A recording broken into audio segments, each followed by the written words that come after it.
자, 여러분, 인류가 앞으로 살아가는 데 있어서 꼭 필요한 분야가 있어요. 그게 바로 첫 번째가 바이오예요. 그리고 또 없어지지 않을 계속 좋아질 섹터가 또 한 가지 있어요. 그게 뭐냐면 바로 게임이에요. 오늘은 이 두 가지 섹터에 대해서 이야기해 볼게요.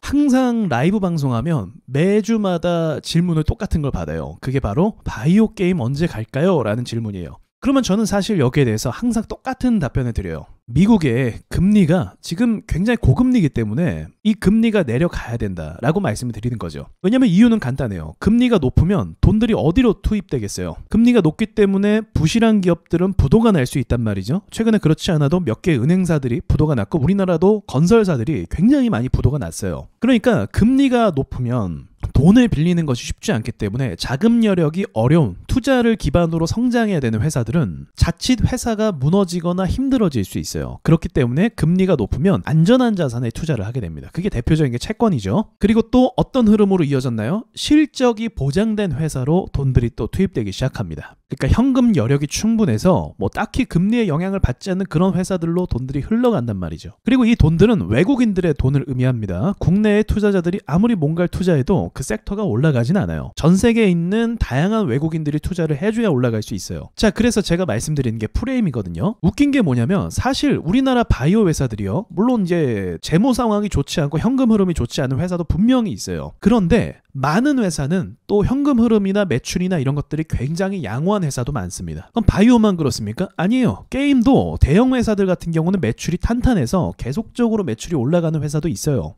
대표적으로 게임 회사 중에 크래프톤이라는 회사가 있는데 이 회사의 매출도 계속 성장하고 있습니다. 그렇다면 이 성장세를 보고 주식이 충분히 오를 만도 하잖아요. 그런데 주식의 이 상승하는 각도를 한번 보세요. 매출을 조금 반영해서 올라갔다 칠게요. 그런데 최근까지는 계속 내려가고 있어요. 근데 이거는 크래프톤만의 문제가 아니에요. 게임 섹터 전반적으로 보시면 우량주 위주로 먼저 볼게요. 뭐 NC소프트는 말할 것도 없죠. 펄어비스도 뭐 사실 좀 악재가 있었고 그럼에도 좀 올라오지만 힘을 주진 못하고 있고, 넷마블 같은 경우는 돈을 잘 벌어요. 자, 보시면 이전에 있었던 매출을 이미 초가치로 올라가서 성적이 꽤 좋은 것을 확인할 수가 있습니다. 그런데 주가는 어떻게 되고 있어요? 네, 이렇게 떨어지고 있어요. 보이시죠? 이런 식으로 떨어지고 있어요. 자, 여러분, 근데 바이오도 그렇고 삼성 바이오로직스도 그렇고 넷마블도 그렇고 바이오 게임이란 이유만으로 하락하고 있단 말이죠. 그러나 이거는 사실 바이오 게임만의 문제가 아니었어요. 얼마 전까지만 해도 원전이라든지 조선은 좀 오른 지 꽤 됐긴 했지만 조선이라든지 그리고 반도체도 어때요? 다 매출이 나아질 것을 이미 알고 있는데도 얼마 전까지만 해도 움직임이 굉장히 좋지 않았어요. 마치 좋은 호재가 없는 것 마냥 주가가 오르지 않았단 말이에요. 그러나 어떤 트리거가 발생을 해서 이제 정권이 교체되고 주주들을 위한 배당에 대한 법안이 바뀌기 시작하면서 증시가 상황이 바뀌어졌단 말이에요. 그러니까 이건 어떤 상황에 따라 바뀌게 된 거예요? 정치적인 상황에 따라 이제 우량주들, 돈 잘 버는 회사들이 배당을 잘 줄 것으로 이제 예상을 할 수 있으니까 돈들이 들어오기 시작했다는 거예요. 그러니까 맥락이 비슷해요. 사실 이 과정이 없었다면 어떻게 될지 알 수 없을 것 같긴 해요. 세력 마음이지만 저도 게임 바이오도 마찬가지라고 생각을 하고 싶어요. 딱히 시장에 돈이 쏟아질 만한 어떤 명분이 딱 서질 않는 거죠.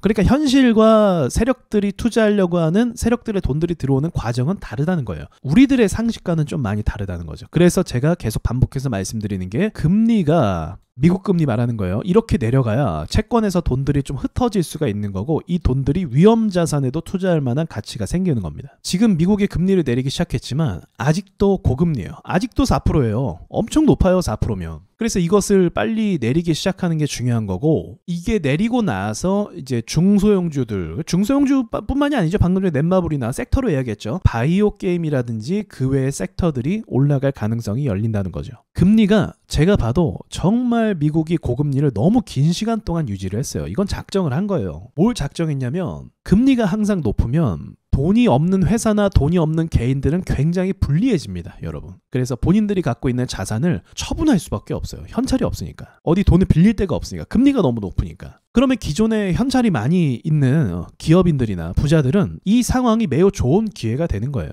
그래서 제가 늘 말씀드리지만 이 금리라는 게 사실 뭐 경제를 위한 것처럼 보이기도 하고 실제로 좀 그런 건 있지만 막상 현실은 그렇지만은 않다. 금리를 올리게 됨으로써 부자들이 더 부자가 되고 양극화가 더 심해지는 현상이 발생하게 되는 겁니다. 그러니까 금리를 진작에 빨리 낮췄거나 이렇게 됐다고 한다면 이런 게임주들이 어느 정도 올라가서 사람들이 손실을 좀 복구할 수 있었겠죠. 그렇지 않습니까? 지금 이 주가 이 모양 이게 뭐예요 이게. 돈을 그렇게 잘 버는데도 반응을 못하고 있어요. 얼마나 답답하겠습니까 사람들이. 그러니까 매도 판단을 할 수밖에 없는 거예요.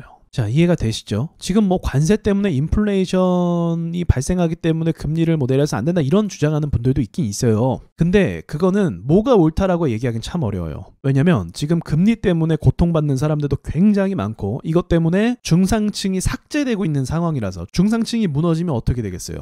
경제의 허리가 꺾인단 말이에요. 그래서 이 부분을 조절하는 게 더 중요하기도 한데 트럼프 때문에 또 인플레이션은 걱정되기도 하고 굉장히 복잡한 상황이라는 거죠. 그런데 우리나라는 어떻게 했어요? 한국은행 같은 경우는 금리를 내리는 판단을 했습니다. 상황이 안 좋으니까. 미국도 사실 금리를 내려도 이상하진 않았어요. 근데 고용이 너무 좋고 기업들의 실적이 너무 좋기 때문에 쉽게 내릴 수가 없었던 거죠. 그러나 여러분도 아시겠지만 미국의 그 연체율도 아마 굉장히 높을 거예요. 뭐 자동차 연체나 뭐 카드 연체나 이런 것도 굉장히 높게 올라가고 있습니다. 그러니까 미국도 상황이 똑같은 거예요. 부자들은 더 부자가 되고 서민들은 굉장히 힘들고. 그러니까 지금 상황에서 무엇을 판단하든 베스트는 없는 거죠. 어쨌든 근데 저는 금리를 빨리 내려야 된다는 거에 좀 동의를 하고 있어요. 그러나 어쨌든 이 금리가 높음에 따라서 돈들이 쏟아지지 않는 것도 사실입니다. 그러니까 금리가 이제 내리기로 했잖아요.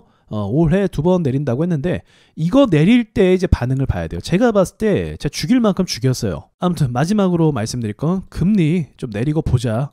정말 갈 때까지 갔다. 이 정도 밀었으면 아니 몇 년을 미는 거야? 1년, 2년, 3년, 5년 동안 넷마블을 작살 내는군요. 넥슨 게임즈가 영업이익은 뭐 잘 나오는 편은 아닌데 게임은 정말 잘 만드는 회사 중에 하나거든요. 근데 엉망이죠. 저는 이렇게 흔드는 게 매집이라고 보거든요. 그러니까 결국 뭔가 준비하는 것이 아닌가라는 생각을 전 갖고 있는 거죠. 그러니까 한번 기다려보죠. 금리 인하가 이제 시작이 됐고 앞으로 또 어떤 식으로 시장이 반응을 할지 함께 지켜보도록 하겠습니다.